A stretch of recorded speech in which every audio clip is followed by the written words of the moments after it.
this one. Okay, so we're going to go through the questions that you've submitted. I'm going to refer this one to Dr. Sai. Can you please further explain and clarify the difference between Hawaiian native and Hawaiian national, and how do you become a Hawaiian national today?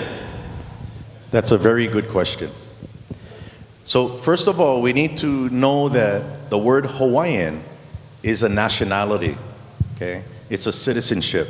And Hawaiian is short for Hawaiian subject. That's what that means. Well, let me back up. Let me explain to you the origin of Hawaiian, okay? Actually, the word Hawaiian was created by the Hawaiian chiefs, Hawaii's chiefs. What was it, 1827, yeah? Or 29? 27. So in 1827, the islands were known as the Sandwich Islands, yeah? The Sandwich Islands. A decision was made by the chiefs in council to change that name from Sandwich Islands to Hawaiian Islands. Now, how you can appreciate the use of the word Hawaiian is actually in the native translation of Hawaiian Islands. So the native translation of Hawaiian Islands, because Hawaiian Islands is English, the native translation is Ko Hawaii Pai Aina. So Ko means somebody owns something, yeah? Hawaii is the subject that owns something. Pai Aina are isles. So Ko Hawaii Pai Aina means the islands that belong to Hawaii. That's the literal translation. Hawaiian Islands, the lands that belong to Hawaii. The islands that belong to Hawaii. These lands or these islands did not belong to Sandwich, the Earl of Sandwich that Captain Cook named this place after. Now the reason why they say the islands that belong to Hawaii is because during the time of Kamehameha I, you had three separate kingdoms at that time. The kingdom of Hawaii, Hawaii Island under Kamehameha, the kingdom of Maui, which included Oahu and Molokai, under Kahikili, and then later Kalanikupule, and then you had the kingdom of Kauai, under Kaeo, and then later to Kaumuali'i. Now, Kamehameha consolidated these kingdoms. That's why he is called Kana'i Aupuni, the conqueror. That's what Na'i Aupuni means, the conqueror. So he conquered the kingdom of Maui, and the last battle that brought Maui into the kingdom of Hawaii was in 1796, the Battle of Nu'uanu on Oahu. Now Kaumuali'i from Kauai in 1810 recognized Kamehameha as his lord. So he joined the kingdom of Hawaii. Now after Kaumuali'i died, his son Humehume, George Humehume, was his successor, and the Kauai chiefs, this was 1822, the Kauai chiefs said, hey, let's rise up and get these guys out of here, the Hawaii Island chiefs. And you actually had an uprising. And that is when Kalani Moku, the prime minister of the kingdom of Hawaii, took out the Kauai chiefs. Kauai was conquered 1822. Kauai chiefs expelled out of Kauai and replaced by Hawaii Island chiefs. So now when you're moving to 1827 or 1826, the name, the islands that belong to Hawaii, means the islands that belong to the kingdom of Hawaii. So whenever you have the kingdom of Hawaii or the Hawaiian kingdom, that's a geographical indicator, okay? Whenever you have what is called nationality, you normally have a geographical indicator. So when you say somebody's Chinese, that's a nationality because it's referring to the geographical location of China. But within China, you got Mandarin, you got all these different ethnicities within China. If you say Filipino, Filipino refers to the Philippines. But within the Philippines, you have like Ilocano. So that's the difference between ethnicity and nationality. So you can be a Filipino citizen and not be Ilocano. You might be something else. The same thing would apply to Hawaii. So in Hawaii, they refer to Hawaiian subjects as citizenry of the Hawaiian Kingdom because Hawaiian refers to the geographical location of Hawaii. Basically, what I'm saying is, if Kahikili did what Kamehameha did and consolidated the Kingdom of Hawaii and the Kingdom of Kauai under him, then we would all be called Mauians. Yeah, I'm serious. If Ka'el did what Kamehameha did, we would be called Kauaians. Kauaian subject. Mauian subject. Well, we are Hawaiian subjects. So you can be a Hawaiian subject and not be native. Because in the Hawaiian law, you can be naturalized or you can be born on Hawaiian territory. So Sanford Dole and Lauren Thurston were Hawaiian subjects because they were born on Hawaiian territory. They're called natural born or native. So you would actually call Lauren Thurston a native Hawaiian. Does that make sense? Now, native Hawaiian under American law is an ethnicity of 50% blood quantum from the Hawaiian Homes Act. That's an American concept. James Blount, when he came to Hawaii to do the investigation in 1893, actually referred to Lauren Thurston as a native Hawaiian. He was natural born. He was born within Hawaiian territory. You can also become a Hawaiian subject by being naturalized. So the question is, what is the difference between a native Hawaiian and a Hawaiian national? Was that the question? Yes, and then the follow-up is can you become a Hawaiian national today? So a native Hawaiian is any Hawaiian subject born within Hawaiian territory, irrespective of your race, color, creed. You can be black, born in the Hawaiian Kingdom, and you become a Hawaiian subject. That's called natural born. That's what happened to Sanford Dole as well, okay? But his parents were American. A Hawaiian national is really, it should be called just Hawaiian subject. But at the international level, a Hawaiian national refers to the citizenry of Hawaii, like a U.S. national. Yeah.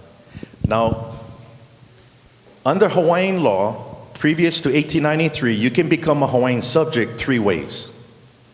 Born on the territory of the Hawaiian Kingdom, born abroad of Hawaiian subject parents. Let's say a couple is in Great Britain, they give birth to their child in London.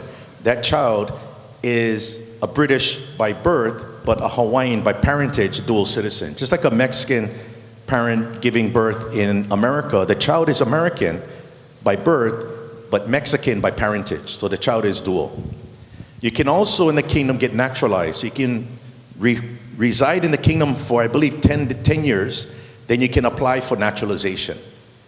You know, just like what you would do in America. And the other way of acquiring... It's 5 years. 5 years. 5 years. So you can so you do 3 ways: born within Hawaiian territory, naturalized, or born abroad of Hawaiian subjects, irrespective of your race, color, creed.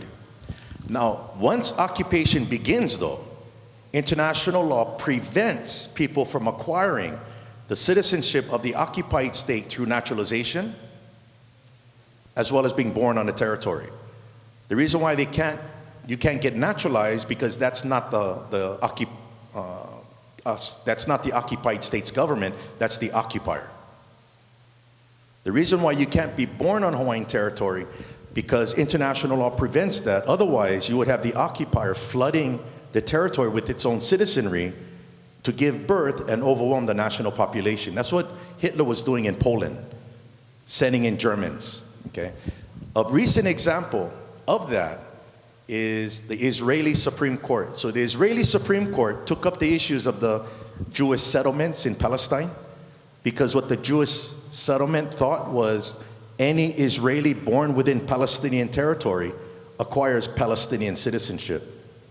The Israeli Supreme Court said because Palestine is occupied, Israelis cannot acquire the citizenship of Palestine after born there. They can only acquire the citizenship of their parents. So they're still Israeli.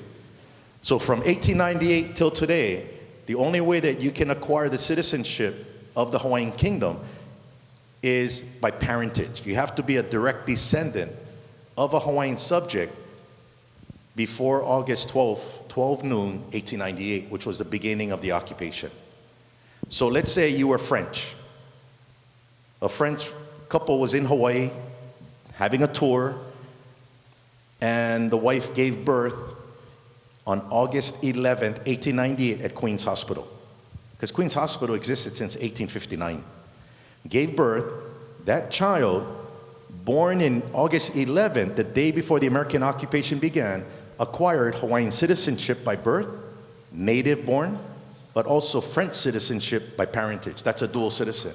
And if that family left Hawaii to go back to France on August 12, 1898, and stayed in France, did you know that the descendants of that child with Hawaiian citizenship, that means you got Hawaiian subjects from that person who may still be living in France. Because nationality is not what you declare, nationality is what you are. Either three ways: naturalization, birth on the soil, or born abroad. Under international law, you can only acquire the citizenship of an occupied state through parentage. So me, I'm not a Hawaiian subject because I was born on Oahu at Kapiolani Hospital. I'm a Hawaiian subject because I'm a direct descendant of Hawaiian subjects, but also my great-grandfather came from Tennessee, Charles Reeves. So that means I'm also an American by parentage. So that's how nationality works. It's not what you choose, it's what you are. But you can choose to become something that you're not. But before you can become something that you're not, you gotta find out what you are, because you might be what you thought you wasn't. Like, I'm Chinese and now I'm Hawaiian. Okay, thank you, Dr. Sai. I'm going to limit the presenters to 2 minutes per question from now on, because we get plenty of questions to go through. So this question is for Lorenz. Spain also had a treaty with the Hawaiian Kingdom, 1863 Treaty of Peace and Friendship, signed October 29th, 1863, between Spain and the Hawaiian Kingdom in London, and thereafter ratified by both governments. Is this is proof of what, and is it analogous to like the Swiss?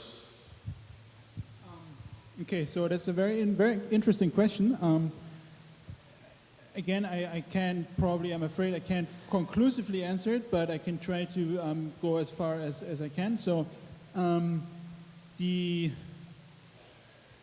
it looks like none of the treaties that Hawaii had with any of the treaty partners was formally canceled, and it's for the very reason that the Hawaiian Kingdom the kingdom government wasn't there to formally cancel the treaties, and the U.S. joint resolution obviously has no jurisdiction beyond the U.S., let alone, certainly not in Hawaii, let alone in a third country. So presumably the treaty with Spain is also still in force. Now the way the Spanish government has dealt with that question, I don't know, because I haven't researched it. Whether they just kind of went along with the US claim and just kind of disregarded it all the way from 1898, or whether they actually kept it on the books as a valid treaty all the way till late into the 20th century, I don't know. But it might even, well, let's put it this way. It might be well possible that it was very similar to Switzerland, and that this treaty was actually even reprinted and maintained formally as a treaty in force, because the only other country where I have studied that, which is Belgium also had a treaty, and there is a very close parallel in the Belgian government as well, all the way till 1908. They had actually discussions in the foreign ministry in Belgium about this question. Like, one guy was saying, well, look what's going on here. We have a treaty with the Hawaiian Kingdom. It's constantly being reprinted in our law books. And the other guy says, no, but isn't Hawaii now part of the US? And then they write back and forth to the Belgian embassy in Washington, D.C., and then eventually they come to the conclusion and saying, well, nobody has ever notified us, so we must presume this treaty is still in existence. So again, I'm just mentioning this, as the two case studies that I have looked into, and I'm sure somebody should, there's research to be done for each of these 20-something, 18 or 20 treaties. So you got to go back to the Spanish archives in Madrid and check this out. And there's 20 more research papers that need to be done. You know what I mean? And funding needs to be raised for all that. But it's a good question, and it's definitely worth to check it out at one point. Thank you. And so I'll note there that the idea is that the presumption of continuity exists until somebody proves that treaty was relinquished. And so So just to touch on real quickly about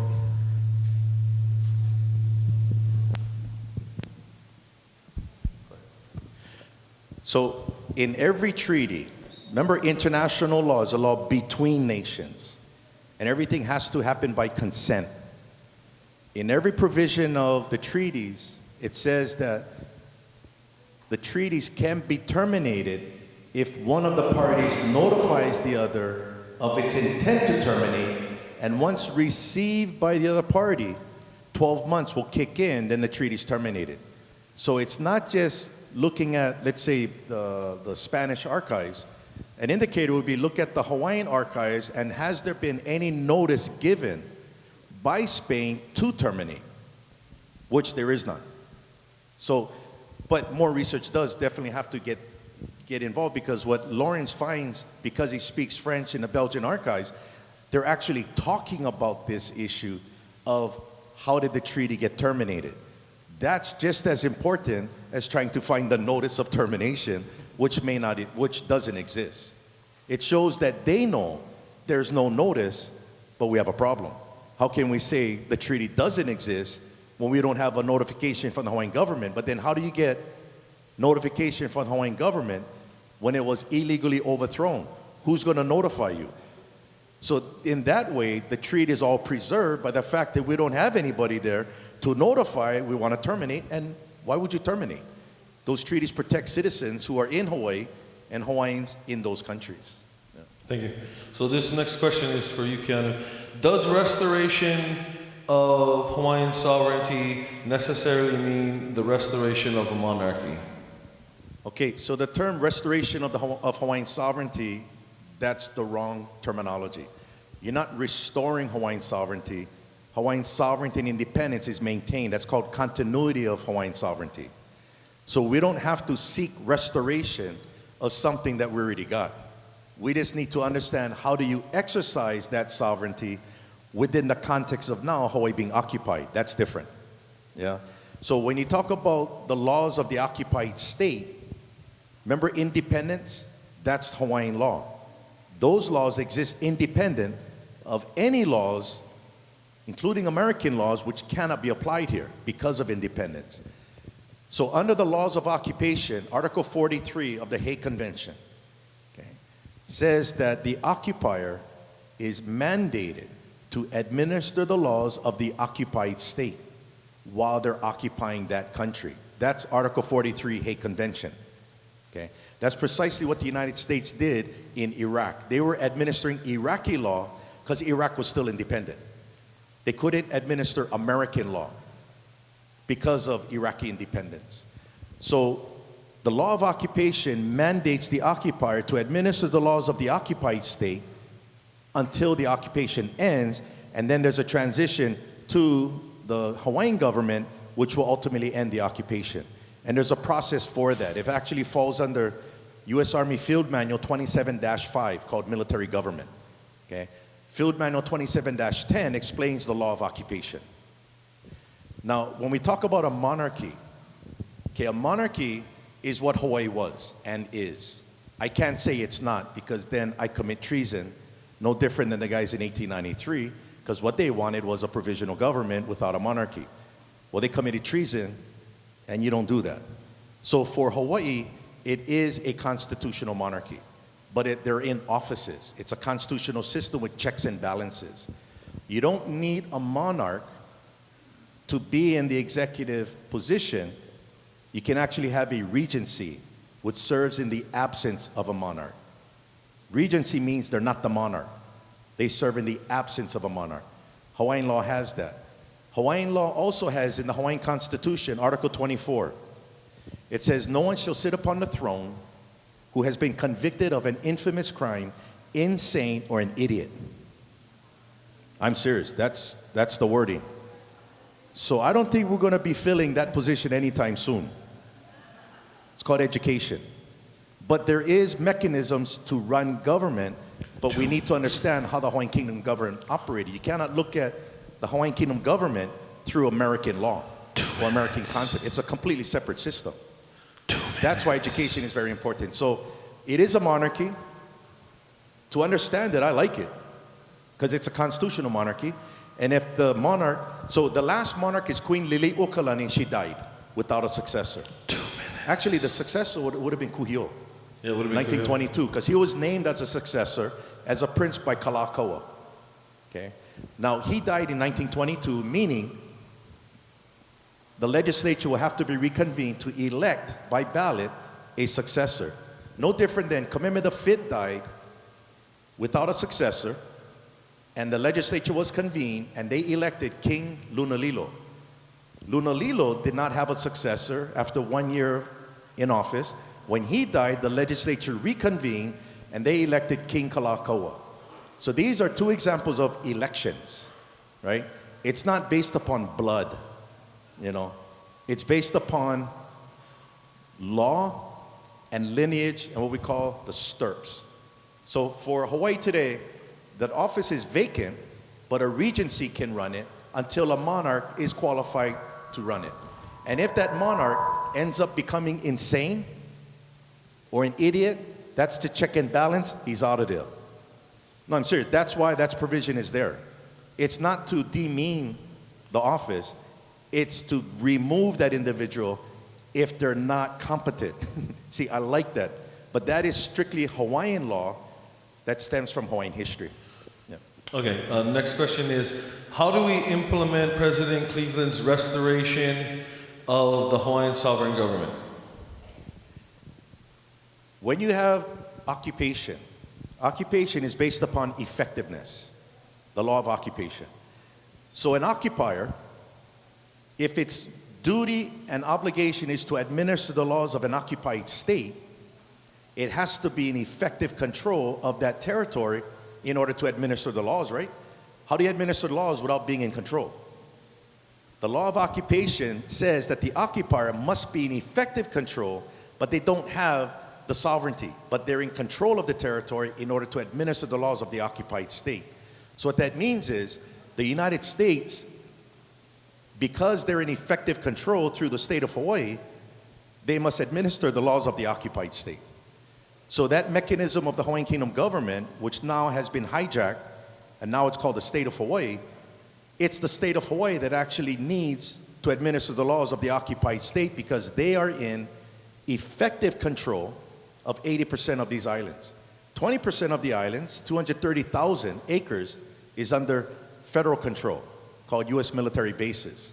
So the state of Hawaii has the most effective control to administer the laws of occupation. The point is, people in the state of Hawaii don't know that. Once they do know that, a transition can be set up. And that's what we also work on. We're not working on trying to exacerbate this problem. The key is how you fix this problem. That's the key. How do you fix this problem without throwing this place into economic and political chaos? Because legally, everything from 1893 is all illegal. Nobody owns land, mortgage is gone.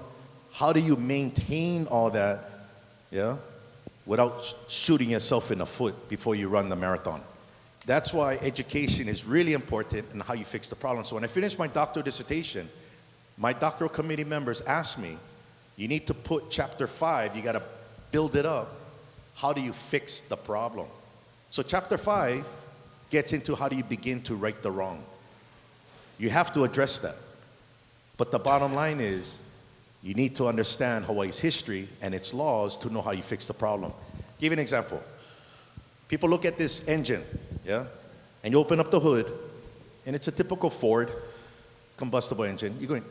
You look at it, and somebody goes, "Bro, no more spark plugs. Somebody stole the spark plugs." You know, everybody, spark plugs gone, right? And then somebody tells them, "Bro, this is a diesel engine. You don't have spark plugs." So instead of wasting your time trying to find people who stole the spark plugs, you're going to realize it doesn't have spark plugs and this engine operates a little different. That's the Hawaiian engine.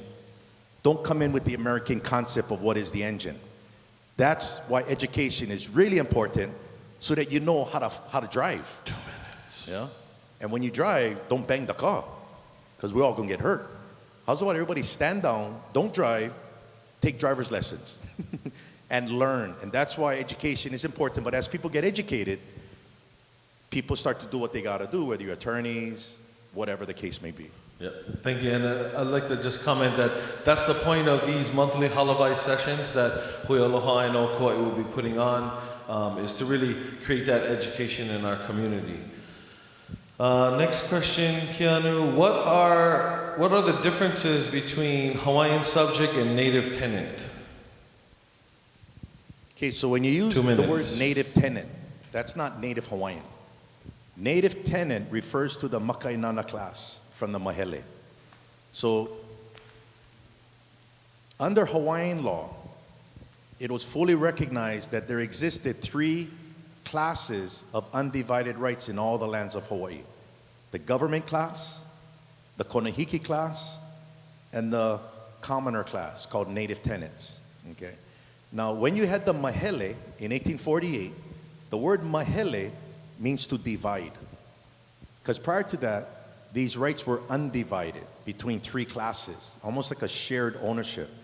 Once they divided the interests between the government and the Konehiki, every document, every deed would have reserving the rights of native tenants. And you see it in the deeds. Actually, if you go to the Bureau of Conventions, it's actually in the deeds themselves that stem from royal patents. What that means is, under the rules of the Mahele, native tenants, okay, who are Hawaiian subjects, native tenants can apply to a Konehiki or apply to a government and get a fee simple title. That's a procedure within the Mahele rules. So native tenants will never be landless. You can always get property. It was from 1887 on, they began to prevent that from taking place. And that's what was used to systematically dispossess natives off the land by these guys in control. But under Hawaiian law, native tenants, which includes everybody who is 1 drop of native today, can get a fee simple title for the house lot. That's pretty heavy. That shows the chiefs and the government were looking out for the people. And only now we're realizing it. But if you go back to 1890s and read the newspapers and the reports to the legislature, they knew that. They were all talking the same thing I'm talking. It's just we were led to believe something that's not true. So the native tenant is a ho'aina, a person who can apply for a fee simple title. Hawaiian subject? What's the other? Yeah, it was Hawaiian subject versus native tenant. Okay, so you can be a Hawaiian subject, like a British subject, but not be a native tenant. Native tenants are Aboriginal, the natives, right? So Lauren Thurston is a Hawaiian subject, but he's not a native tenant because he's not from the Makainana class. So he's not able to get a fee simple title by applying to a Konehiki or to the Interior Department. Yeah, so that's the difference. Okay, and then I'm going to answer this one. The question was, why was Hawaii beneficial to the U.S. in the Spanish-American War? Was it just Pearl Harbor? The answer is yes and no. So they definitely had their eye on Pearl Harbor, but the official reason that General Schofield uses on the floor of the United States legislature is that he needs to refuel his coal ships because they couldn't stack enough coal to get from California and the West Coast all the way to the Philippines. And so their version of necessity was that they needed to refuel their ships in Hawaii to finish off the Spanish in the Philippines. So let me just add one more point to Shane's. When you look at what happened to Hawaii, a lot of times we tend to only look at what happened to Native Americans because we thought we're like Native Americans. Actually, what happened to Hawaii is similar to what would take place in Europe. Now, Hawaii was a fully recognized neutral country. Neutral. And neutrality under international law is important because wars are not illegal under international law. Wars are regulated by international law. The Hague and Geneva Conventions right now regulate war. It doesn't outlaw war, okay? So if you're neutral though, you play a primary role in the laws of war, which means your territory is protected and no other country can invade it because if 2 countries are at war in the Pacific, they're fighting, the British and the French, they could actually come into Hawaiian territory, disarm, refurbish, yeah, get food, get out of Hawaiian territory, rearm, and go fight. That's what neutrality is. So Switzerland is a neutral state. back in Hawaii, when the Hawaiian Kingdom was a neutral state, also Belgium and Luxembourg were neutral states, recognized neutral states. Now, what happened similar to Hawaii would not take place until 1914. Luxembourg is in the southern portion of Germany and the northern portion of France. But Luxembourg is neutral. What Germany did was they invaded Luxembourg knowing it's a neutral state and used it as a place to launch attacks into France from 1914 to 1918. That was recognized as a violation of international law against Luxembourg. Now, the history books refer to what the Germans did in 1914 as unprecedented. That was unheard of, that a state, sovereign state, would occupy a neutral state, because all the states benefit from the neutrality. That's why everyone makes sure that nobody's going to take over a neutral state, because that's like a pu'uhonua. That's like a city of refuge that you can go to under international law. In Hawaii's case, during the Spanish-American War, clearly they knew that Hawaii was neutral. Even the Spanish ambassador or the Spanish consul protested that America is violating the neutrality of the Hawaiian Islands. In 1898, when troops were coming in to refurbish, recoal, and head out to fight in Guam and the Philippines, which are Spanish colonies. So America deliberately violated the neutrality and sovereignty of the Hawaiian Kingdom and launched attacks.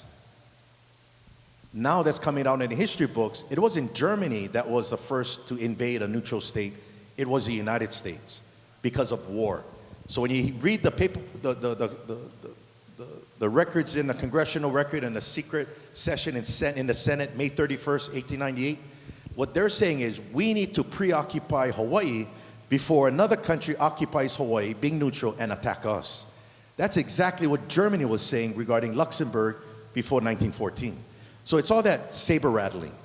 But Hawaii's still a country, even though it was invaded, just as Luxembourg remained a country after it was invaded. So our similarities that we need to look at are actually in Europe. It's all there. You've already kind of answered this question, but I'll pose it. It says, what steps are being taken in our efforts to reestablish independence that we are not then reinvaded by another imperial invading nation like China or Russia? And I think you kind of answered that. So that goes back to neutrality. Yes. So here's a play on neutrality. This is a real life situation. I'm China. Okay, we got the South China Seas going on. There's a dispute taking place, which is actually before the Permanent Court of Arbitration right now with the Philippines. But China, its thorn in its side is the U.S. Pacific Command here in Hawaii. That's its thorn. Now let's say I'm China, and I just realized Hawaii's neutral, and that you're not supposed to be occupying a neutral territory. Now I can use international law against America and say, de-occupy now, because you're in violation of international law. And that will completely change the power dynamics of the Pacific. But that's all China, that's not me. I'm just saying when they find out, actually I think they already know, just timing, but also the Russians. You know, it's like, let's put it this way. Let's say China is occupying Guam, or Japan. Let's say China is occupying Japan.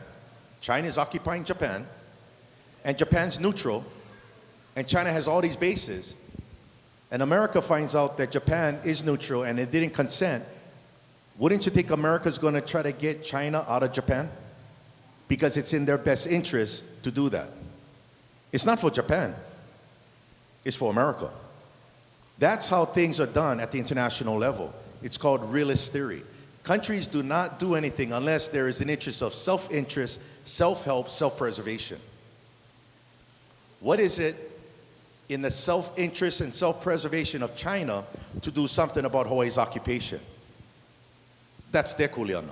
But can you see how this plays out? Because everybody benefits from Hawaii being neutral in the middle of the Pacific. Everybody benefits, including us. And that's a good point that Keanu makes. Part of the reason why we're doing this educational series is because we're in it for the long-term fight, and the battle that he's talking about is manned with Hawaiian diplomats. who understand Hawaiian law, who understand that they're Hawaiian subjects, and have a command of Hawaiian history so that they can advocate for us as a Lihue abroad. And so hopefully what will come out of these educational sessions really is a level of education that gets people to start thinking about training our children to be the Hawaiian diplomats of the future. And with that, I'm gonna have a question for Keanu, and I'll preface it with Aha Aloha Aina, which is a political party now that has kind of risen out of the response to Na'iaupuni. The question is what are your thoughts about the Aha Aloha Aina, and do you plan to join as a supporter or sponsor? Okay, so let's talk about international law and national law. So the Aha Aloha Aina is trying to create itself as a political party, like a Democratic Party or Republican or Green Party, right? Yes. Okay. So if they're promoting a political party, who is that political party going to be, who's going to represent that political party? Where are they going to be represented at? State of Hawaii legislature, right? Because they're going to try to get elections. Okay, so what created the state of Hawaii? The U.S. Congress, 1959, called the Statehood Act. Public Law 87-3. So that's a national law of the United States. Would it apply here? No.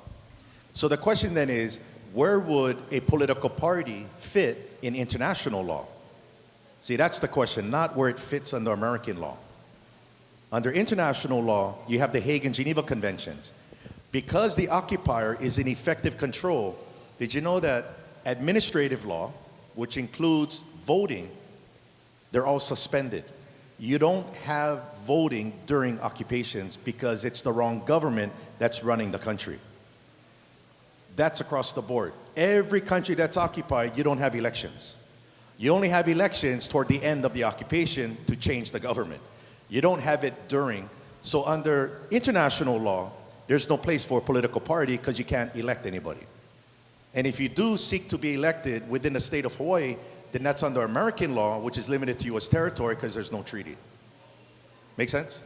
So whenever you talk about these issues of law, or somebody claiming to be some authority, you should always ask that individual, by what authority are you this person?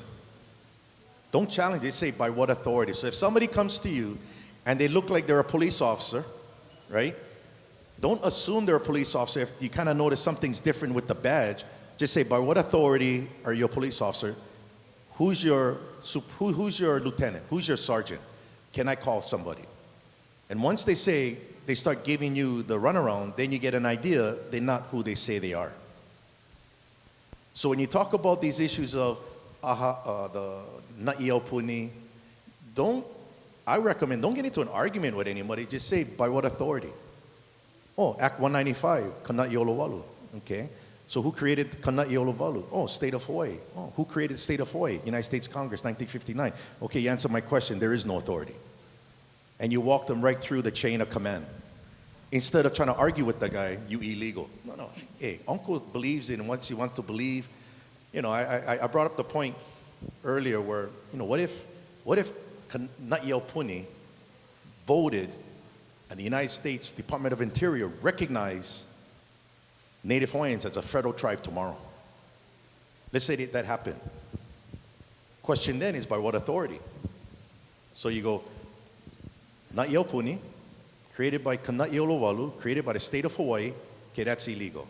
Department of Interior, recognizing a federal tribe, okay, the Department of Interior has no effect beyond U.S. territory.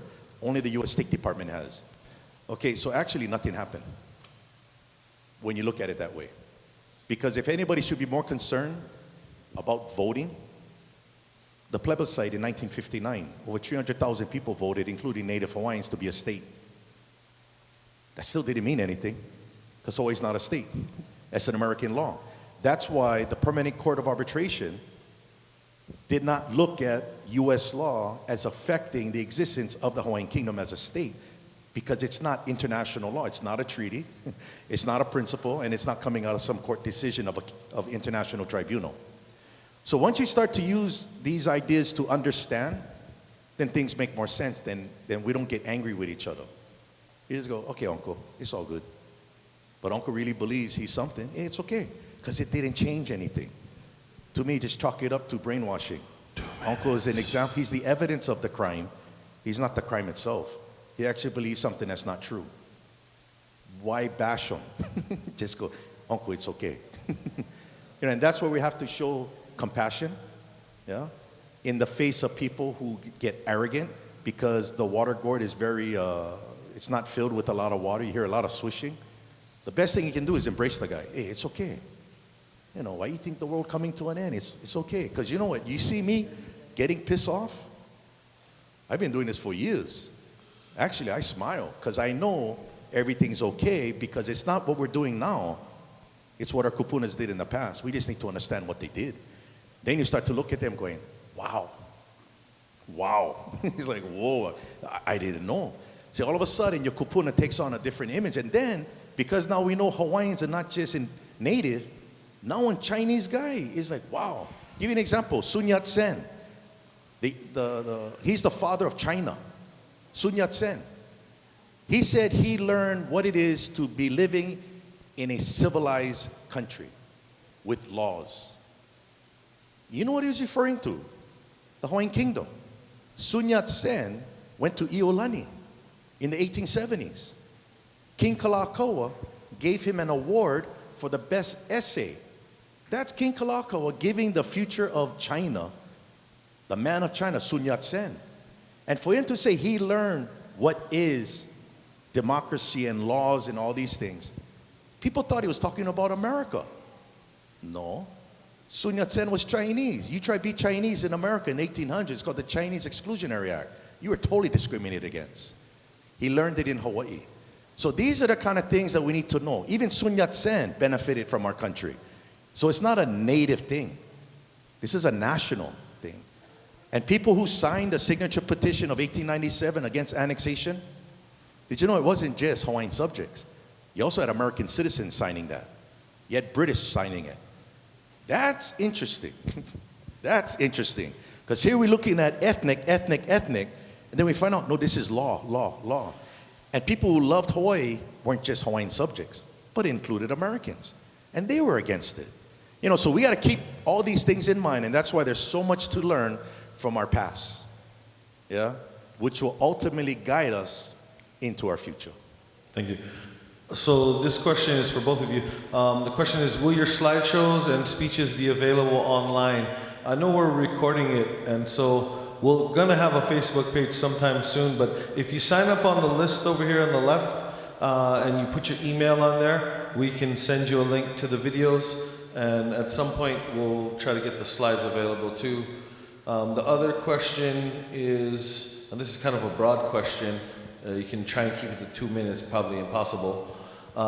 Please, Keanu, speak on, I'm assuming LHG stands for Lawful Hawaiian Government, and King Atui. Well, you cannot, again, the law of occupation requires and mandates that the occupier is the temporary government to administer the laws of the occupied state. So that's the main point right there. The other issue is, I'm just going to talk about the word atui. Okay, just that word. Atui actually is pronounced atoai. Atui was actually written as on a map by a guy named Weber, who was on Captain Cook's ships when they were mapping the islands. Okay. Now, what a lot of people don't know about Captain Cook is, previous to Captain Cook mapping, navigation focused on what is called longitude, equator. Yeah. Latitude is this way. No, longitude up and down. Okay, so latitude. Yeah. Okay, so from the equator, you have brackets, yeah? Just brackets. And navigation at that time was between two lines. What Captain Cook brought in was longitude. Longitude is now coming from the top and bracketing. bracketing. So now you got grids. Okay, once you have a grid, you can pinpoint the location of places. That's why when Captain Cook came here to map the Pacific, he basically allowed everyone who needed to get to some port for refurbishing a precise location. That's what Captain Cook was doing.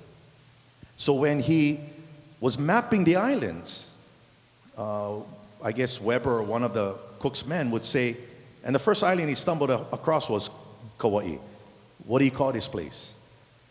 And the guy would listen and he would hear Atoi. Now, he writes A-T-O-O-I. That's British phonics. You got to pronounce it with, because that's an Englishman writing that. Then when he goes to the island of what we call Maui today, how do you say this? Maui. He writes it M-O-W-E-E. Then you go to Hawaii Island, Owaihi, O-W-H-Y-W-Y-H-E-E, Owaihi. Okay. So Atoi, which isn't Atui, British phonics pronounce it when you have two It's a diphthong. Vowels. Two vowels together. You don't pronounce it together. It's Atoi. Okay? It's not Atui. Atoi. Tawai. When they spelled Kamehameha using British phonics, because Kamehameha actually signed his name in 1810 in a letter to King George III. That's from the British archives. We now have it and it's been published and people see it. They wrote his name, he wrote his name, Tamahameha. Tama'ama'a. Yeah. T-A-M-A-H-M-A-H. Again, you got two vowels, A. So you would pronounce that using British phonics, Tameamea. Does that make sense? So, Atui, which is American way of saying it, but British is Atoi, is actually a British hearing of Tawai. Atoi is not a Hawaiian word. It's an English word by the guys who wrote it down. That's all it is. Yeah, the cartographer for Cook's, I believe, Weber on the first and second voyage. So the thing to note is that that word is one, not Hawaiian, and two, is kind of I would call it a British bastardization of our language. Well, imagine it's the first time they're here and they're going, what do you call this place? That's an indication of what they're trying to hear, which I think is really important to know and understand the context of what was going on. You know, so what I think is really important, and a friend of mine who's from Kauai, Keao Neesmith, okay, Keao actually has his PhD in linguistics, and it was him who explained to me about the British phonics, which he learned from his instructor at the University of Waikato, who is Scottish, who explained the British phonics. So you just don't get this from ourselves, but it's recognized outside. We just need to understand the language that everybody speaks so that we can communicate and not try to tell somebody, no, this is what it means, when none of us were there in 1778 when Weber came up with that word. Lawrence? Just one short comment, and what's also important is that it's just one stage in the development of the language, because at that time there wasn't a writing system in Polynesia before, so it was all oral, right? And then there was no methodology of writing down Hawaiian words, but once that the methodology was developed in the 1820s, then slowly, it maybe took another couple of decades, but by the 1850s, even the British charts had all the names written actually in modern Hawaiian. Then they had Kauai, K-A, like we write it today, except for the Okina. You know what I mean? So it's just an obsolete stage in English spelling of this island. Thank you. Final question, because we've already gone over. We're supposed to be out of here at 9. Keanu, when will we see the true history of Hawaii corrected in our schools and history books here in Hawaii and the U.S.? Well, I have a book that's okay. So I learned this when I was in political science as a graduate student teaching political science courses. And when I was in my class, in my office at UH, I got approached by a representative of Pearson Publishing. Pearson is a well-known publishing company that publishes textbooks that are used in college. And this one was on political science. So he comes up to me and says, "Hey, Keanu, you teaching Poli-Sci 110, Intro to Political Science?" I said, "Yeah. Can I interest you into this book?" And it has everything there. And I was going through the book, and I was like, "Wow, this is good. I don't have to write anything. It covers everything, political theory, international relations, all these things." And then he says, "Oh, by the way, you also have PowerPoint presentations for free, sample tests, and resources that you can have access to." I said, "How much is this?" "Oh, it's free. Free for you, but you got to have your students buy it at the bookstore." And I was like, "Really?" So that one book cost about $120. It was kind of expensive. Yeah. But I said, "Hey, I'll go try." When I started to use it, I realized that it's easy to teach now. All the resources were there. So after I finished my doctoral dissertation, I approached PUA Foundation. And I said, "Can we do something like Pearson Publishing? What I want to do is I want to take my doctoral dissertation, which covers Hawaii's history from Kamehameha I all the way till today. And it's user-friendly. It's not dense with political science and law. Very user-friendly. Can you guys help me put that together?" So the book came out, Ua Mauke'ea, Sovereignty Endures, The Legal and Political History of the Hawaiian Islands. And that was 2011. Teachers have been using that, not just at the college, but also in high school, and I provide them free PowerPoints, sample tests, resources, Hawaiian laws, civil code, criminal code, all PDFs, the original, all of that stuff. And people have been using it. So it's required reading at the university. Now, 3 years ago, I got approached by the Department of Education. They had about 15 schools, high school and intermediate, that wanted to use my book to teach. And that's when I was contracted to provide them 16 hours for professional credit, and how to teach using this book. And I would go into what is called pedagogy. Pedagogy is how you teach, not what you teach. Because what you teach, it's all there. How do you use it? They've been using it in the schools. They still use it in the colleges. I still use it. And then I got approached by Kamehameha schools up at Kapalama. The head of curriculum, Puahiga, and Aina Akamu, head of social studies up at Kamehameha. They're going to use my book as a required text at Kamehameha. That's pretty cool.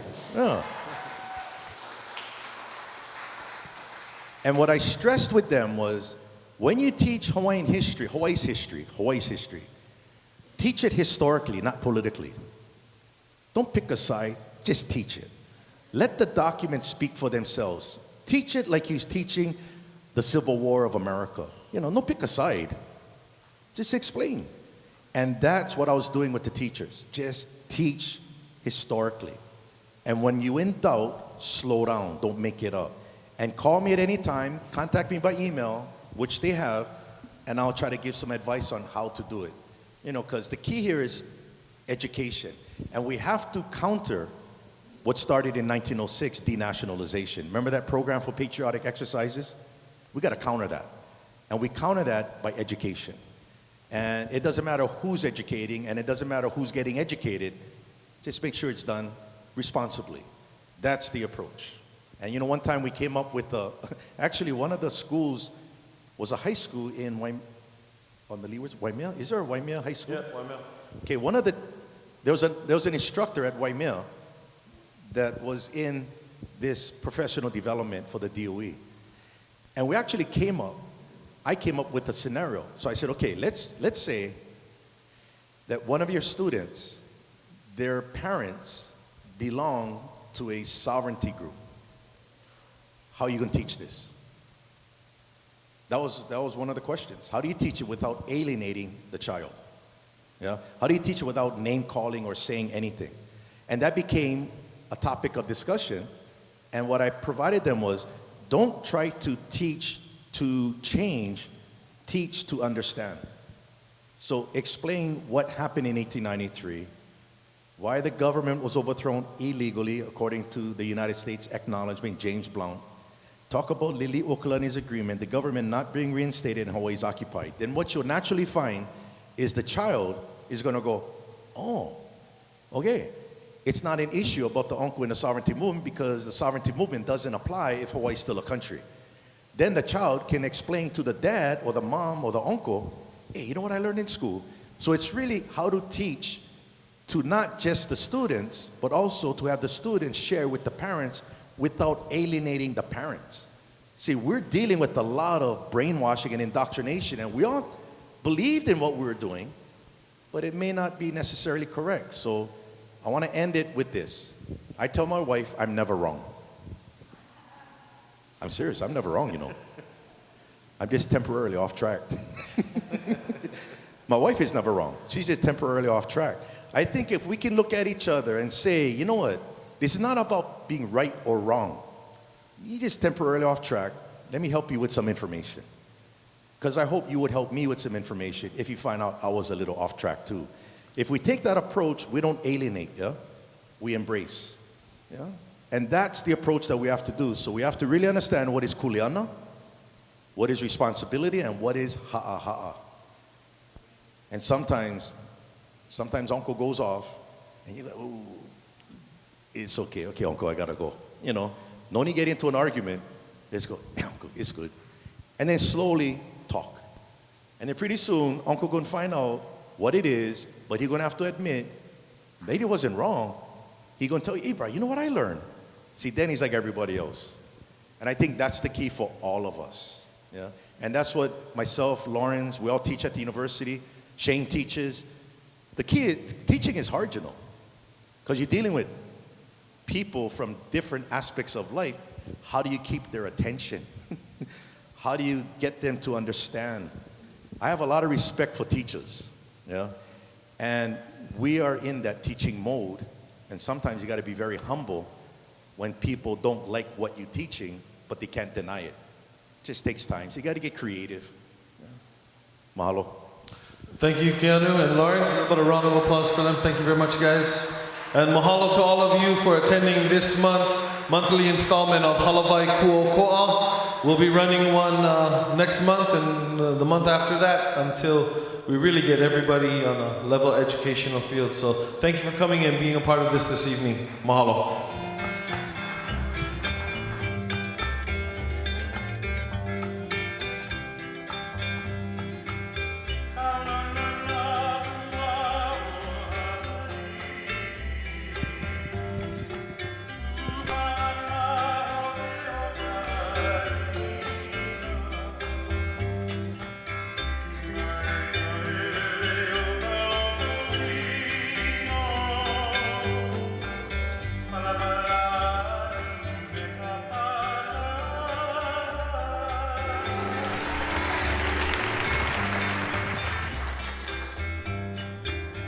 Happens to the ones forgotten, the ones who shape my heart from their rib cages. I want to taste the tears in their names, trace their souls onto my vocal cords so that I can feel related again.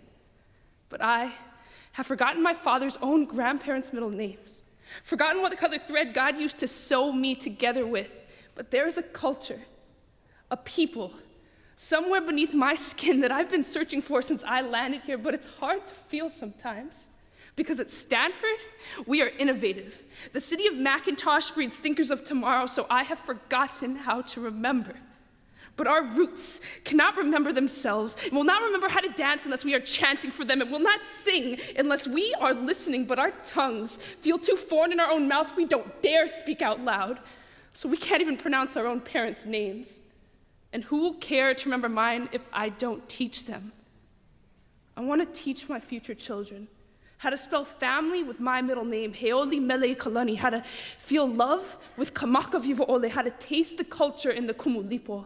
Please, do not forget me, my mana. Do not forget my soul, my father, Kamaka Viva Ole, who could not forget his own, Lealoha. Do not forget what's left, because this is all we have, and you won't find your roots online.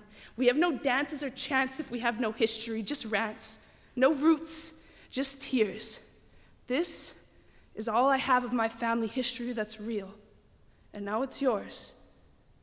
O Elroy Thomas de Aloha Osorio Hekane, o Clara Ku'ule Ke Hewahine, Noho Pulawa Ahano Ia o Jonathan K. Kamakaviva Ole Osorio Hekane, o Jonathan K. Kamakaviva Ole Osorio Hekane, o Mary Carol Dunn Hewahine, Noho Pulawa Ahano Ia o Jamaica, Heoli Mele Kalani Osorio Hewahine. Do not forget us, my poina.